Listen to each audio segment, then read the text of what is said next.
CIET NCERT presents curriculum-based series Dhwani Shala.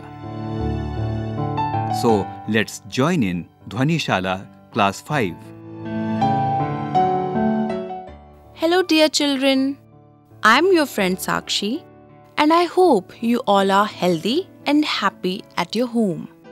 Now that you spent most of your time indoors as you cannot go to school, so I have come to help you with your lessons and also to share with you a few fun facts. I will be talking to you in English. Don't worry about English. If you listen carefully, you will understand everything that I say. Before we start, I want to ask you something. When we sharpen a pencil using a sharpener, have you seen the thin scraps of wood that come out of the sharpener? Do you recall how, as you continue sharpening, the scraps become longer and longer and they finally start to fall out? It looks really beautiful, as it has a thin colorful border that comes from the outer coverings of the pencil. So how many of you have tried to make flowers from the pencil scraps? Let me tell you, if you do it, you will really enjoy it. If you haven't tried it already, you may try it today. All you have to do is to choose 5 of these scraps, lay them out in the shape of a flower and then paste them on a plain paper. Next, draw a stem. I know that you know what a stem is. You may also draw or maybe paste grass at the bottom of the stem. Congratulations, you just made an art piece out of waste. You all may be wondering why I am telling you all this. Well, this is because today we will listen to a story about waste, which did not go waste. So are you interested? It is about a king and a cook. And, oh wait, shall I tell you the full story? Do you want to know the full story? Yes. So why don't you rush and get your Marigold Book 5 English textbook? If you have the book, then open page number 10. I will wait for you, don't worry. If you don't have the book, it doesn't matter. You can listen to the story. And you can read it later on when you get the book. So don't worry at all.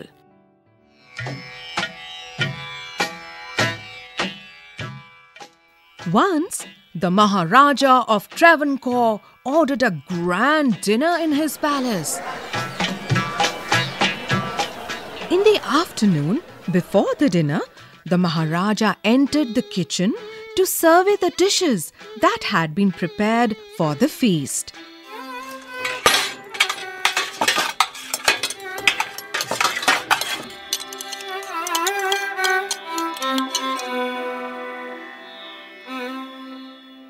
What are you going to do with those vegetable scraps?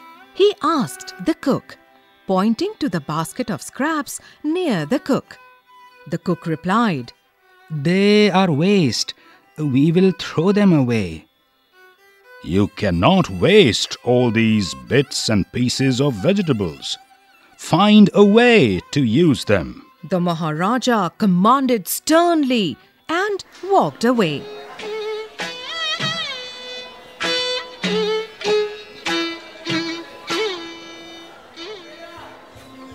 The cook was in a fix and kept staring at the vegetable scraps for some time. Suddenly, an idea flashed across his mind.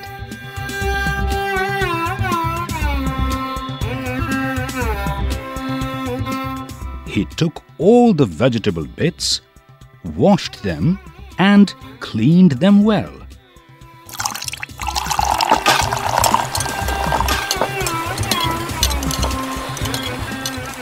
Then he cut them into long strips.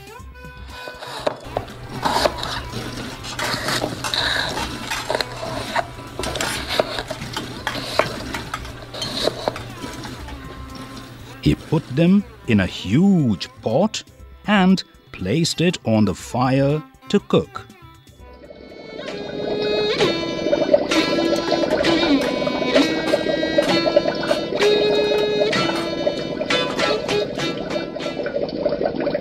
Next, he ground some fresh coconut, green chilies and garlic together.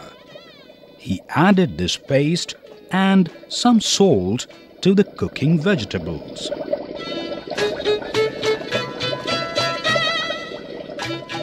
A tempting smell started coming from the pot. Now he whipped some curd and added it to the curry.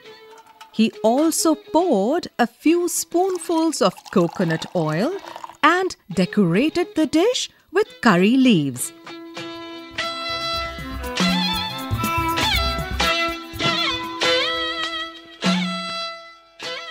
Lo and behold, the new dish was ready. The cook served this new dish to the guests that evening. Everyone was eager to know the name of the new dish. The cook thought and thought. Then a name came to his mind. He named it Avial.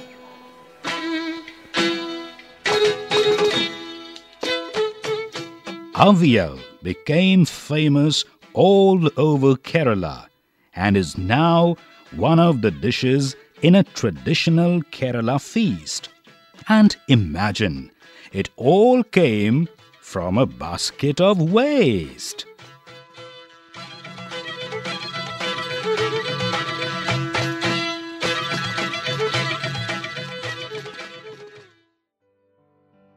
Hi, I'm back. Now just listen carefully to whatever I tell you. So, what happened?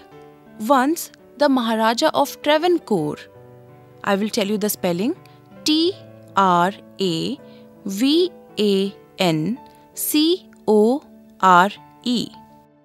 I repeat, the Maharaja of Travancore decided to have a grand dinner in his kingdom. Now you may wonder where Travancore is. Well, it no longer exists with the same name. It used to be in the region which is now part of Kerala. I am sure all of you have heard about Kerala. It is one of the states in South India. And some of you might even be living in Kerala. And some of you may have friends in Kerala. You may also try to find out more about it. For example, what is the capital of Kerala? Which language is spoken there? And what kind of weather it has. Now, there is one another thing about Kerala that I really love.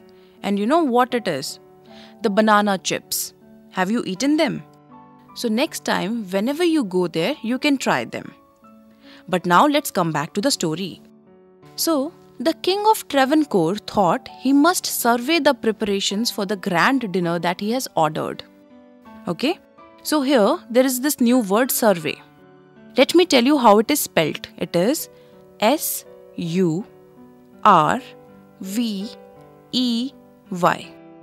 Okay? Do you know what it means?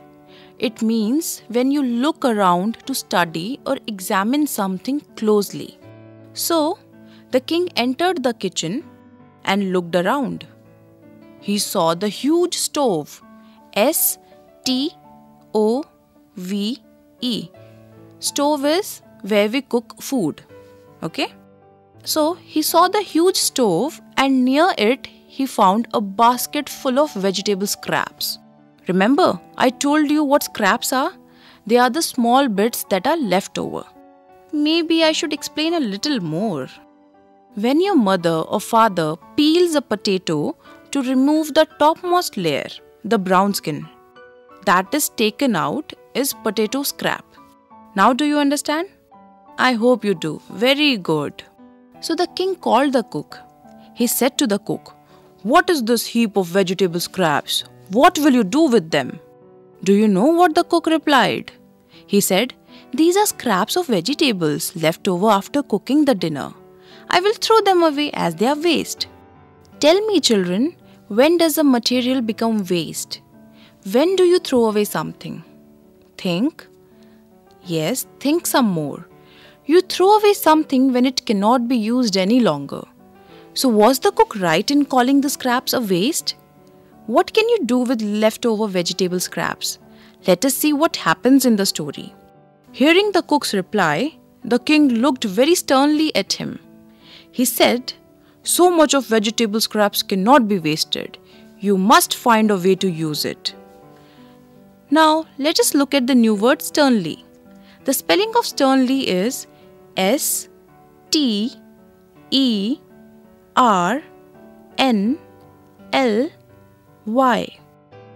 Now you may ask what sternly is. Well, I will give you some hints, okay? Have you seen war movies in which the head of the army commands the soldiers clearly and with strictness in his voice? That is what sternly is, when someone talks to you strictly. But please remember that being strict does not mean being rude.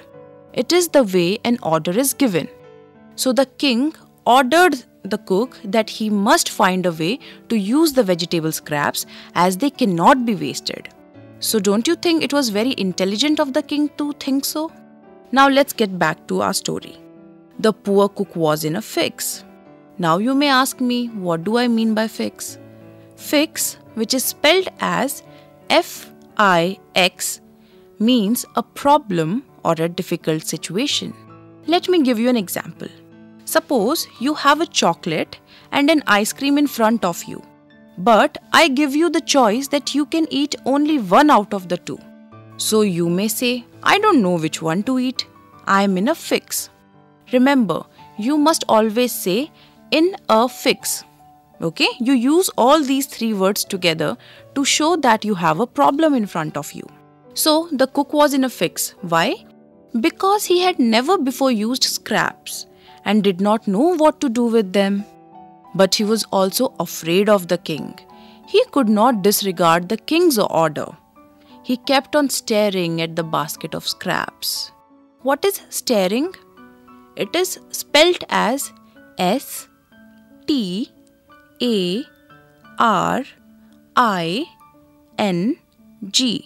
So staring basically means to constantly keep looking at something. Okay? So he kept staring at the basket of scraps. And you know what happened? Suddenly an idea flashed across his mind. You know what a flash is? Remember, in rainy season, lightning shines at night. That is flash. Or when you use the torch in darkness, that is, you use the flash of the torch to see things around you when the light has gone. So that is also flash. I hope you have understood the meaning. So the cook started to work with this new idea. First, he washed his hands.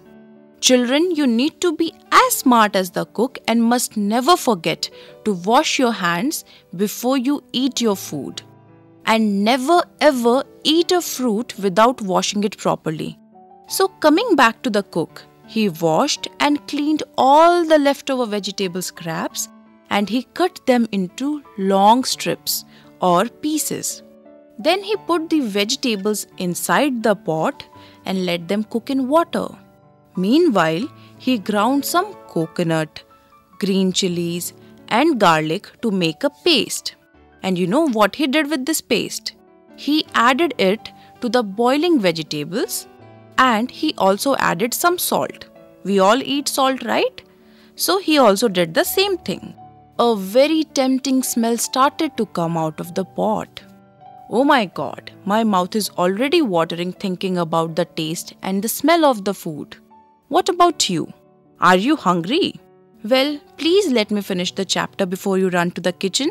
So, our intelligent cook whipped some curd and added it to the boiling curry. Now you will say she has once again used a new word. What the new word is? It is whipped. And it is spelt as W-H-I-P-P-E-D.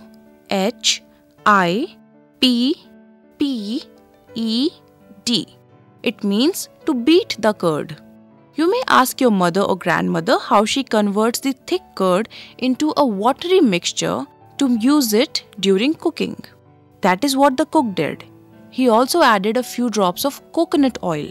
He then took it off the stove. Remember, I told you the word stove? Stove is where we cook the food.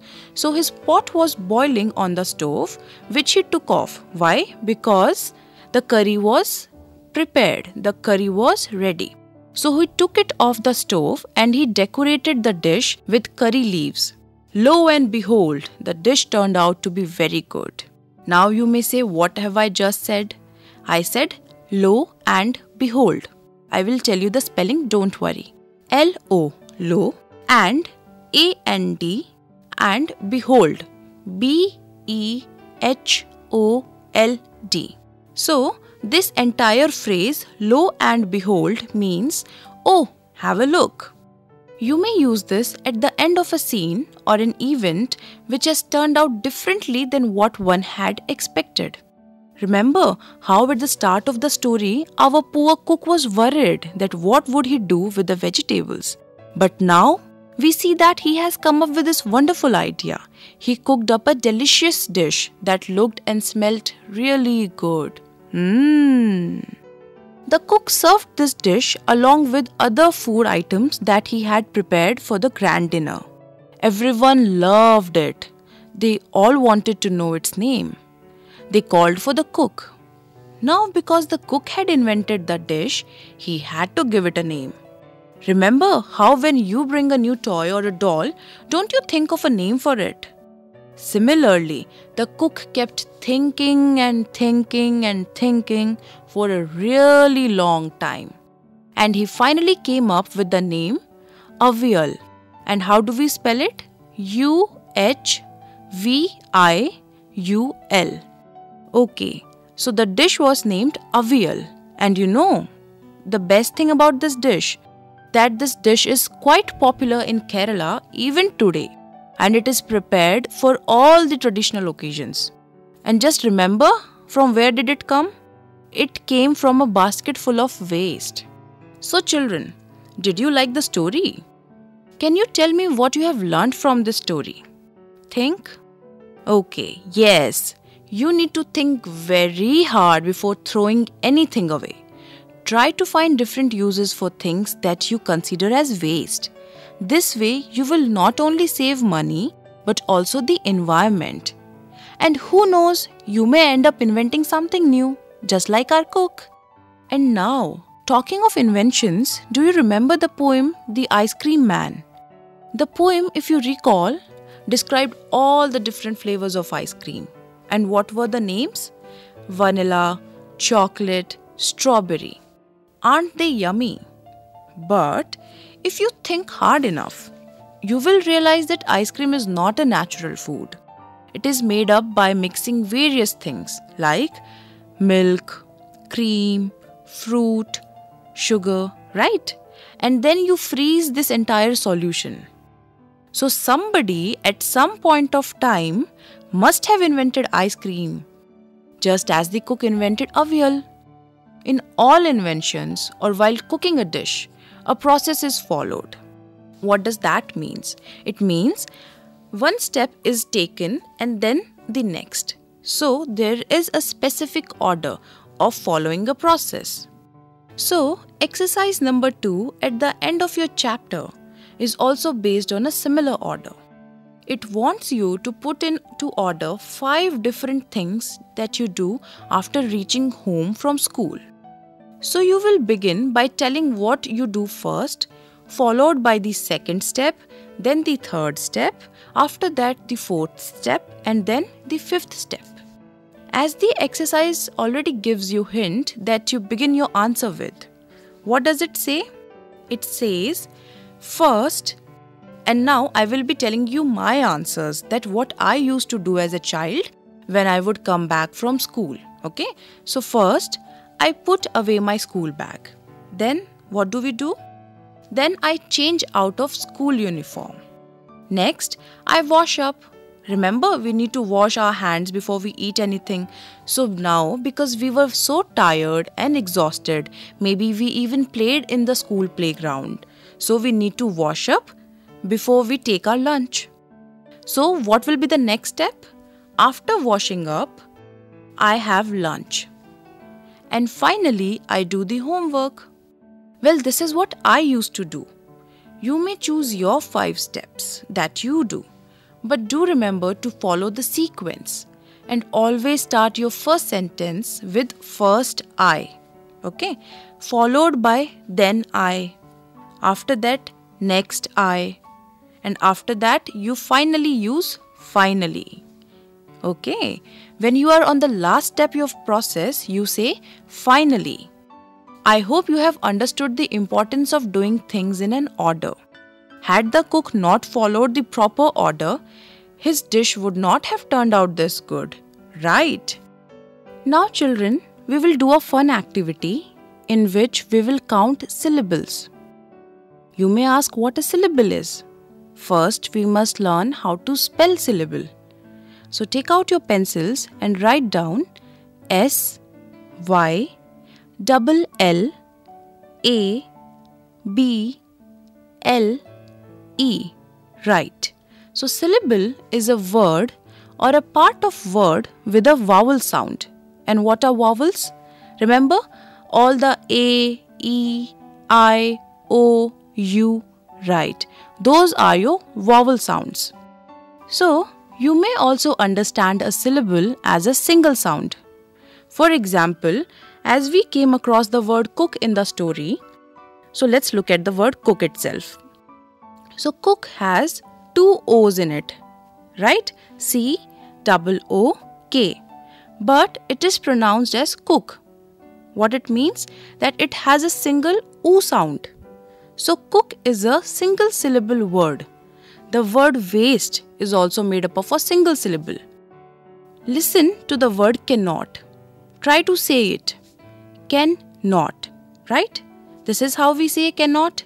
Cannot. It has two sounds, can and not. So, it is made up of two syllables. Now, I will give you some more words and you have to pronounce them and come to the conclusion that how many syllables are there in that word. Now, I will give you few more words and you have to pronounce them with me because we need to find out how many syllables are there. Also, what you can do is you can clap your hands with each syllable as you speak. I'll show you how to do it. For example, can, not. Okay, so what did we do? Can, not. Right? So this is what we will do with famous. Say, famous. Right? Very good. There are two syllables, hence we clapped twice.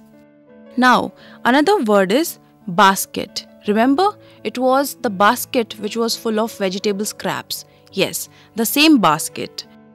We will look at basket and how many syllables are there. Bas-ket. Right? So, two words, two syllables. Then we have garlic. Garlic. So, there are again two syllables to it. Now you can break down any word and find out how many syllables are there. All you have to pay attention is to the vowel sound that comes with each word. Okay? Now I am giving you three more words. Kerala, coconut, avial. Okay? Have a look at it. Try. Or shall I try with you? Okay, I will try with you. Ke-ra-la. Why? Because there are three vowel sounds. K, ra, la. Okay? I hope you understand what I am trying to tell you. There are three vowels in it.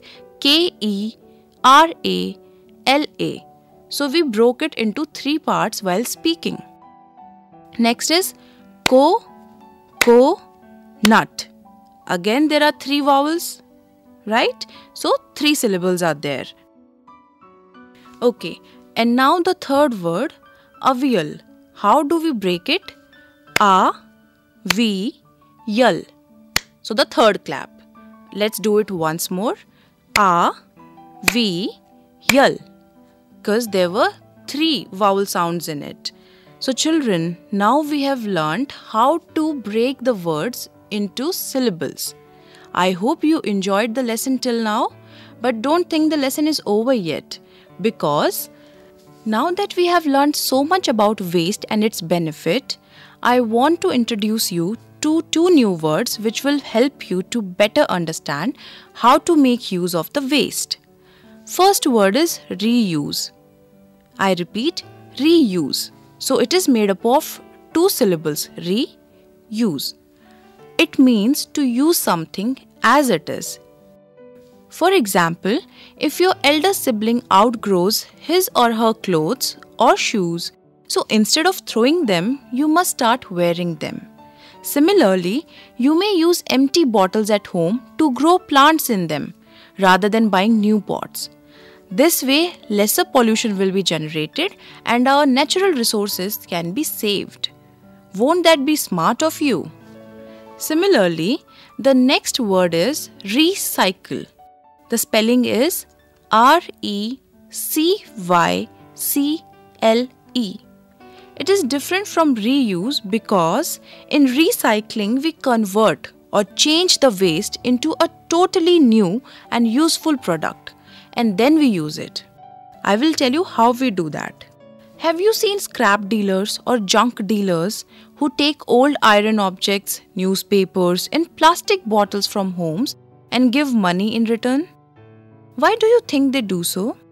They do so because new paper can be formed by recycling the old newspapers, and new iron objects can be made by melting and remolding the old iron objects. So this way we can have new products without burdening Mother Earth. We shouldn't keep digging the earth for new iron or cut more trees when we can make do with the already existing iron or paper. Right? Isn't it a great idea to change old objects into newer ones? I want you to survey. Remember the word survey? SURVEY. And what was its meaning? Survey meant to look something closely, right? To observe something. So, I want you to observe or survey your surroundings and to think of how old objects can be reused or recycled. Make sure you spread awareness about making use of waste among your family members also. Now, it is time for me to go. Till the time we meet again, take care of your health and don't forget to wash your hands frequently. Bye. So friends, you were just listening to the series Dhwani Shala. Production assistants Meenakshi Kukreti and Tanu Gupta. Recorded by Batilang Lingdo. Produced by Ajit Horo. This program is brought to you by CIET NCERT, New Delhi, India.